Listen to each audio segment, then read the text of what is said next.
I'm Dr. Benjamin Franklin, born in Boston, late to Philadelphia, with some residences in London and in Passy, near Paris. I've been called forward because it seems that many of the issues that I and my friends faced are issues that you still face, and perchance there is some of my perspective and some of my methodology of how to deal with our problems may transfer over to your times. Anything, any help that can be given to fellow humans, to fellow of this humanity, is certainly my privilege and pleasure to render. What is most impressive that I see is, of course, you've made great use of our electrical fluid that we could not understand what would be good of. But I also am depressed to see that you still face some of the core issues. You still have slavery in your world, sir. You have issues with disease and with healthcare systems. You have issues with transportation and very limited sources of some fuels.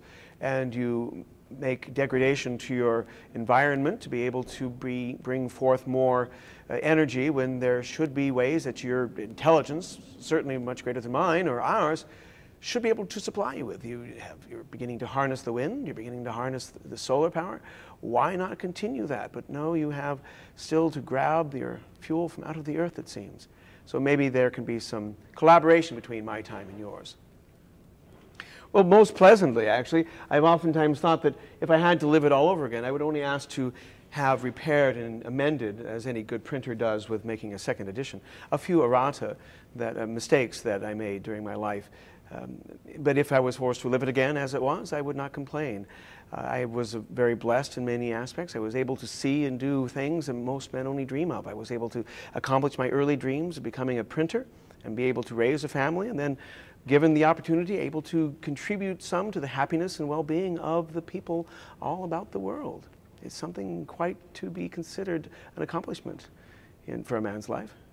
You became quite the humanist, I would say. Well, I believe strongly in humanity.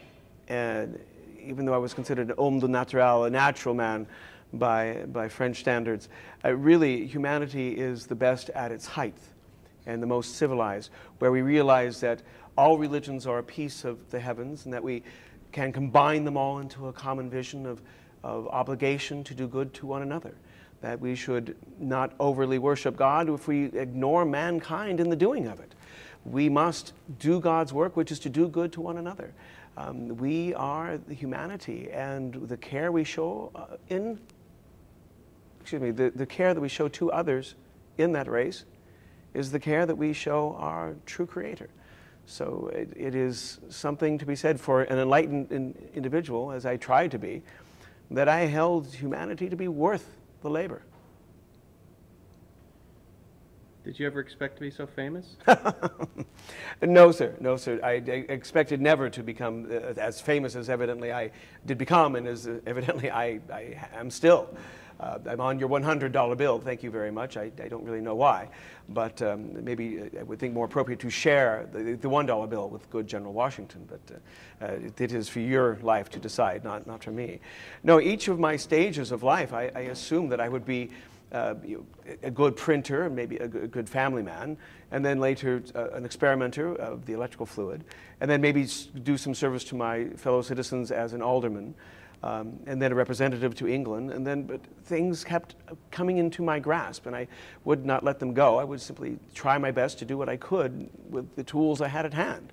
And it seemed that the flow of life carried me from one adventure to the other, and I was able to increase my influence and my exposure to people, to be able to help them with my lightning rod, with navigational aids, such little things that make general life more pleasant for the citizens with whom I came into contact. Did you think you were going to become such a Renaissance man? Were you thinking more of a plain life? Or? Certainly at the beginning, I was just struggling to set myself up in business. I was worried about paying my debts. I had no idea, certainly no plan for taking over the ambassadorship to another foreign nation as representative of the newest sovereign nation on the planet. That never entered into my mind. I did have plans. I did plan ahead for what I would do to improve my life. It just seems that in doing so, I was able to help more and more people.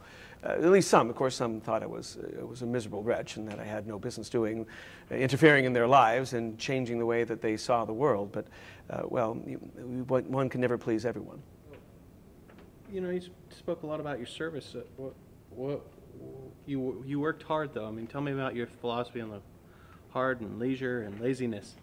Well, my impressions of what leisure is, as opposed to laziness, there's quite a gulf between the two. A man of leisure being far different than a man of laziness. I was raised early on from my own father's example of diligence to work. He oftentimes quoted from, I think, the Book of Solomon, that he who is diligent in his labor shall stand before kings. Of course, I never expected that to actually be standing before true kings, but I have ended standing before 5. And having dinner with one, the King of Denmark, quite remarkable for a Challow, a Chandler's son, from Boston. I would have thought it would be impossible, as I'm sure my father would have too. But as it was, but diligence to one's labor, attending to my labor in my youth, enabled me to have some freedoms in my elder years, which I was very grateful for. But one should always, one of my self-guided, one of the rules I set up for myself.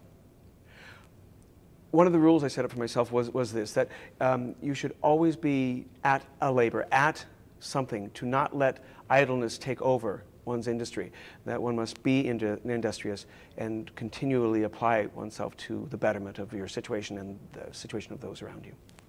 It's said that you felt you had failures even though there was much successes. What were some of those? Oh, the failures. Many of my political ideas, I suggested that at the time when the Constitution was being suggested, I suggested we go to a unicameral Congress, right, one body, that they elect the president from a group of commissioners, and that it rotate amongst them, much like we had in Pennsylvania, where I became president of Pennsylvania through many elections from the group of governors. That was tossed out in favor of course, the two-party system, which is more like a upper and lower House of Commons, or the House of Commons, House of Lords in Parliament, and the president becoming something like a demi-king.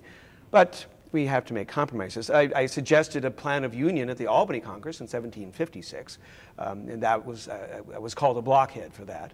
I wanted the turkey for the national symbol, or at least the rattlesnake on the flag, and both of those were tossed out. And we now have the eagle on top of the flagpole there, and the stars and stripes, which is certainly adequate.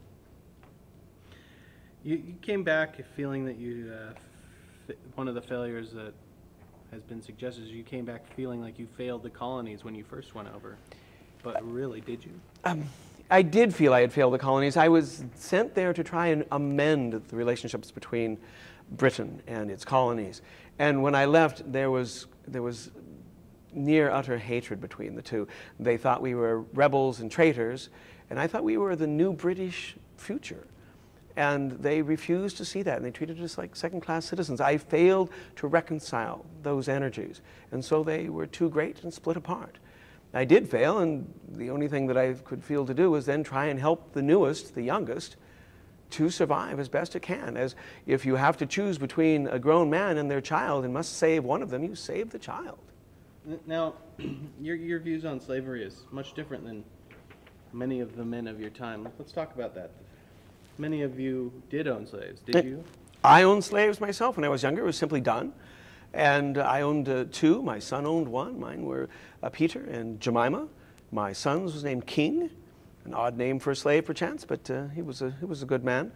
It was later that I realized that the Negro, as we call them, were just as capable of being educated as any white child. I did not think this possible, as most of my contemporaries did not. We thought they had to be taken care of. They were incapable of taking care of themselves, and this was completely wrong. And all it took was being shown that, and I